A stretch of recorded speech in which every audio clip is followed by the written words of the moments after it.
I can do plenty of work if my shoulder is across the cheekbone, just above the jawline. Okay? I can do plenty of work in terms of turning my partner's head away. But what you'll notice is, if he does a good directional bridge, like at a 45-degree angle, he kind of like launches me up here in this space. What happens is sometimes he'll be able to get his head down underneath me, kind of burrow his head in. That increases his structure, increases his leverage, and a lot of times you may find that little bit will be what enables him to initiate the sequence to make space and escape, even if he doesn't do it all in one motion.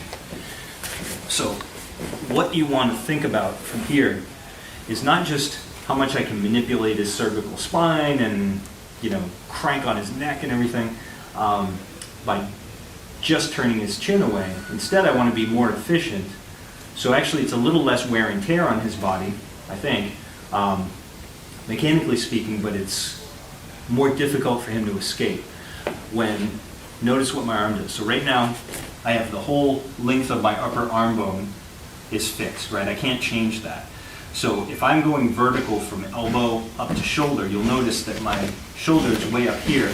So when I roll it forward, it has to come across his cheek and jawline, right? But once I wiggle this in, notice the difference when I drop it in here. So I'm kind of dropping it down onto his clavicle, right in the trachea area.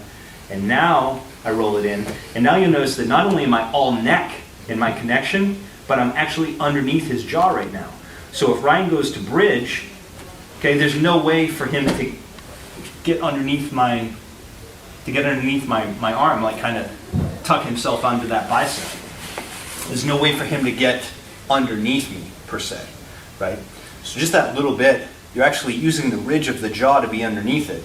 And then the additional pressure you're putting on the carotid is just a bonus, because now he starts thinking about more being able to stay conscious than he's thinking about escaping, right? But the thing is, I'm not so much talking, this is bridging the gap as I talk about how to do a super efficient blood choke from here, from the position, but I'm not getting there right now. What I'm talking about is actually the position itself, the maintenance. So you're dropping it and then rolling it up, kind of? Yeah, exactly. So if you see it from here, okay, this, I can only go forward.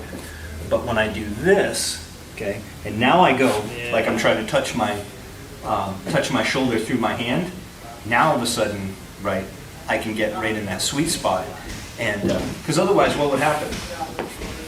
If I'm a 6.5, 7 foot tall guy, I'd always have a crossface that's going like way over, right? I can never truly get into the neck. It's always going to be just a spinal manipulation, right? Which is harder on the neck. Everybody's neck gets all sore and jacked up.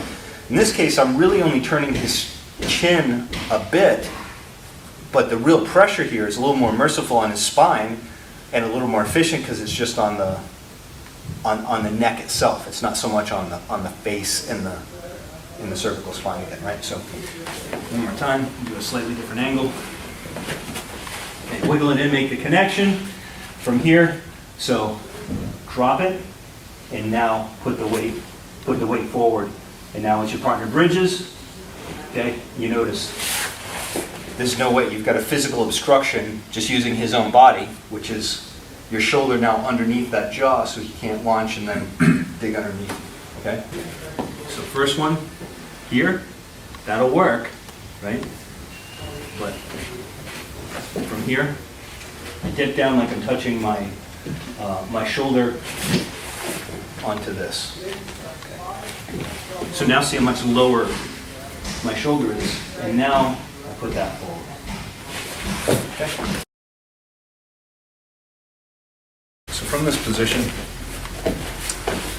pretty much gone through most of the straight up smear campaign to isolate this arm once I've killed the near side with weight, and talked about how to isolate it, how to beat it with angle, how to deal with him shifting around to various positions, to hide his arm once I'm starting to attack from any of those one attacks.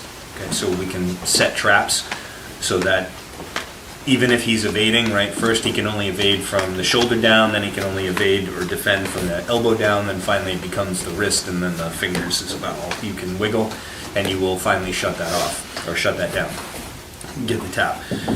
So now having gone through that, we'll talk about just a few other things that are very simple, and again, along the lines of that idea of a positional submission where I really have to move only a tiny bit.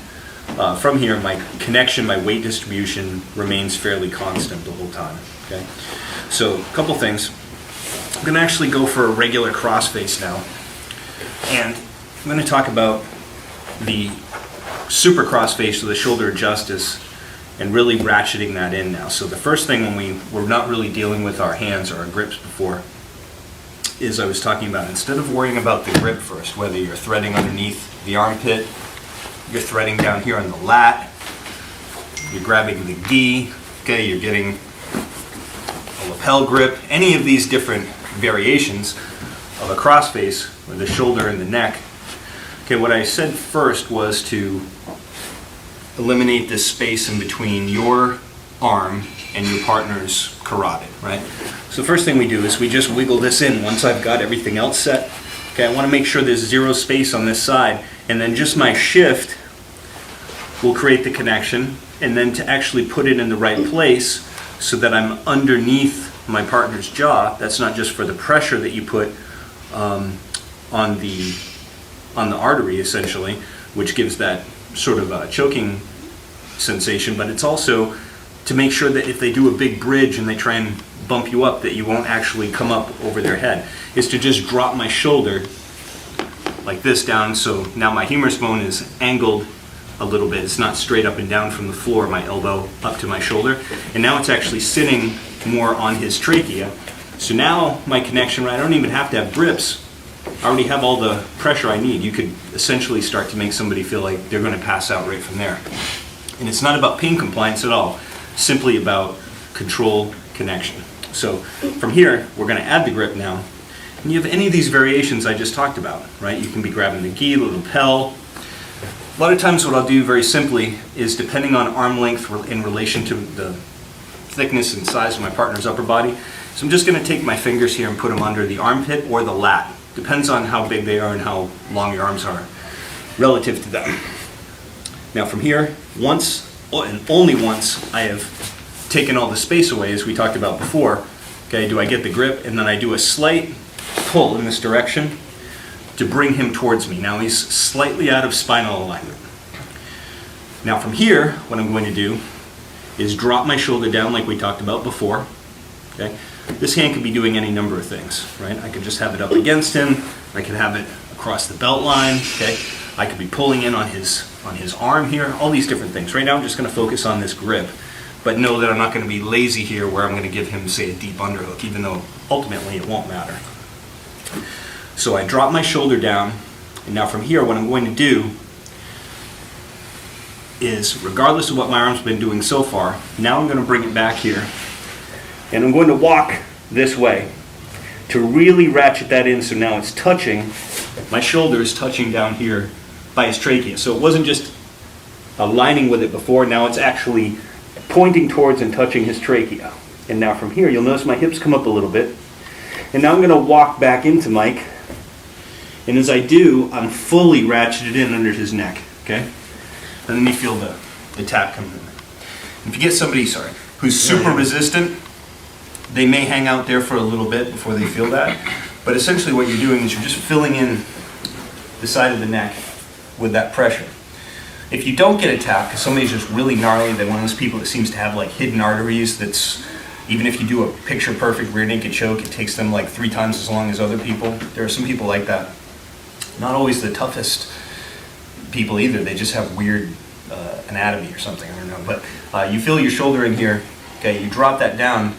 Now, as you make that little adjustment, your ball of your shoulder is so far in here that when you start to walk back around, it just fills into that space perfectly. And it literally requires only the energy to be on the balls of your feet and nothing else, okay? I'm not squeezing my bicep. I'm not lifting my arm up. Well, I can't, right? Because he's got all the weight of his body supported on the bone of my elbow, right? So this is pure skeletal structure, connection, and weight. That's it. Right, so Starting from here, I make sure first, what do? I take the space out on this side. All my other alignment and weight is all we've been talking about the whole time. I'm going to thread in here so I make a connection that's appropriate relative to the length of my arm and my partner's size of his body. I'm going to drop my shoulder down. Now I'm going to ratchet that in even more so from what we're talking about right now. So I bring my arm through, making sure I don't give up any big space in here. And now from here, I'm going to start to walk this way. So my shoulder is now fully pointed down towards the sternum, and once I feel it's completely locked in there, then I slowly start to bring it back. And there's the tap. Okay?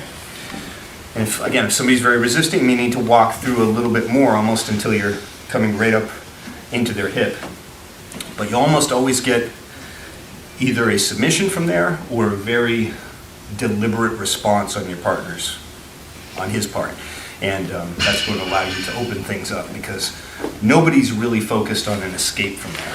Everybody's kind of focused on, I must relieve that pressure before, I start to see the starbursts and the TV shuts off. So go ahead and try that nice and smooth or nice and slow. Switch back and forth each time so nobody has too much pressure on your neck. Nobody should feel like they're getting neck cranked though. This should be very much like just, it's pressure, it's a bit uncomfortable, but it should be more of like a blood choke kind of a sensation than anybody feeling like they're going to need to go to the chiropractor afterwards. Okay? Let's try it.